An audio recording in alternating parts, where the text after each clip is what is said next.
네, 이번에 공유할 승소 사례는 2024년 4월경 판결 선고 및 확정으로 마무리된 사안인데요. 올해 의뢰인분이 이혼 소송 원고로서 이혼 성립 및 재산 분할 약 9억 원을 승소하면서 마무리한 사안입니다. 우리 의뢰인분은 처음 오셨을 때 그리고 소송을 진행하면서 판결이 나올 때까지 이혼 자체가 될 것인가부터 하여 이혼을 전제로 할 때 이제 재산에 대해서 여러 가지 좀 걱정이나 이런 것들이 많았던 사안인데요. 의뢰인분이 주로 말씀해 주셨던 이 사안의 이혼 사유 유형은 경제적인 문제이기는 했어요.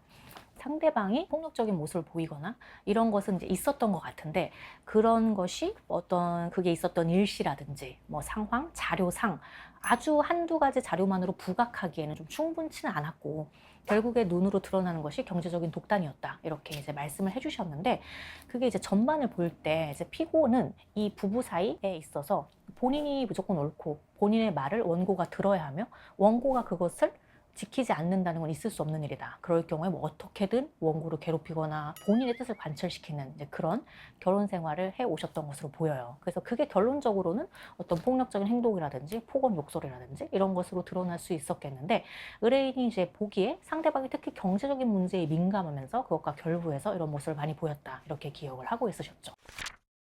의뢰인분이 이제 상담 시에 한두 가지 이야기를 해주셨는데, 그것만 들어도 참 과도하다, 이런 생각이 들었던 것이, 그 의뢰인분도 직업이 의사시고 상대방도 직업이 의사셨고 그리고 어느 정도의 소득이 있는 이제 분이셨거든요. 근데 상대방은 왜 본인의 경제적인 거는 본인 알아서 하고 뭐 독단적이고 공유하지 않으면서 이 배우자의 경제적인 부분을 정말 하나하나 간섭하고 통제하고 하려는 경향을 보이는 그런 경우를 이제 제가 종종 보게 되는데요. 의뢰인분도 뭐 물건 하나 사는 것도 너무 눈치가 보여. 근데 어느 날 정말 어린 아이들을 데리고 어렵사리 백화점에 간 거예요. 그래서 쉽게 갈 수 있는 장소가 아니었던 거죠.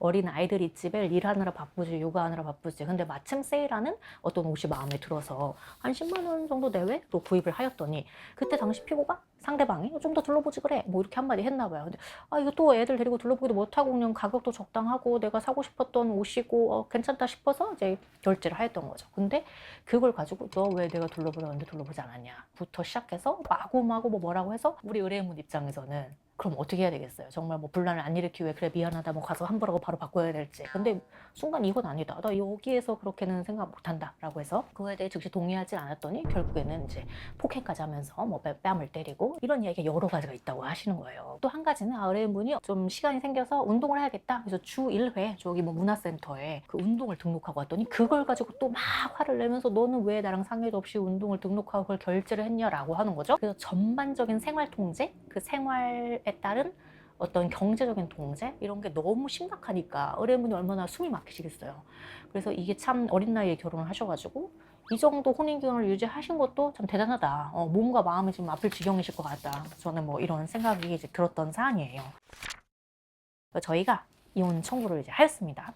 근데 이제 이혼을 우리가 들어갈 당시 얼마나 자료를 보유하고 있느냐도 이혼 여부에 영향을 주지만, 이혼 소송 중에 상대방의 태도도 영향을 주거든요. 예를 들어 상대방이 소송 중에도 이상한 소리를 해, 원래 하던 대로. 근데 상대방이 그러지 않고 우리 의뢰인에게는 그렇게 이상하게 행동해 왔으면서, 뭐 소송 과정에서는 가서조사관님, 상담위원님, 본인의 어떤 서면 제출해서 너무 정상적인 사람이야.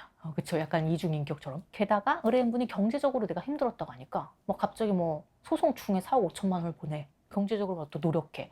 그 상담 과정에서도 처음부터 끝까지 너무 성실해. 그랬더니 상담위원님이 둘이 회복이 돼서 뭐 오래 잘 살 수도 있겠다는 어떤 긍정적인 말을 본인에게 해줬다면서 절절한 뭐 탄원서를 막 써. 뭐 이러는 거예요.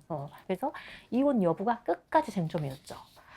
그래서 의뢰인분이 저 사람은 내가 원하는 판결 나와도 항소하고 뭐 상고하고 막 끝까지 갈 것 같다, 뭐 이런 불안감이 있으셨는데, 결론적으로는 이혼이 일단 됐고, 그다음에 의뢰인분이 전체 재산분할 대상에서 기여도 50%로 인정되면서 총 몫이 13억이었는데요.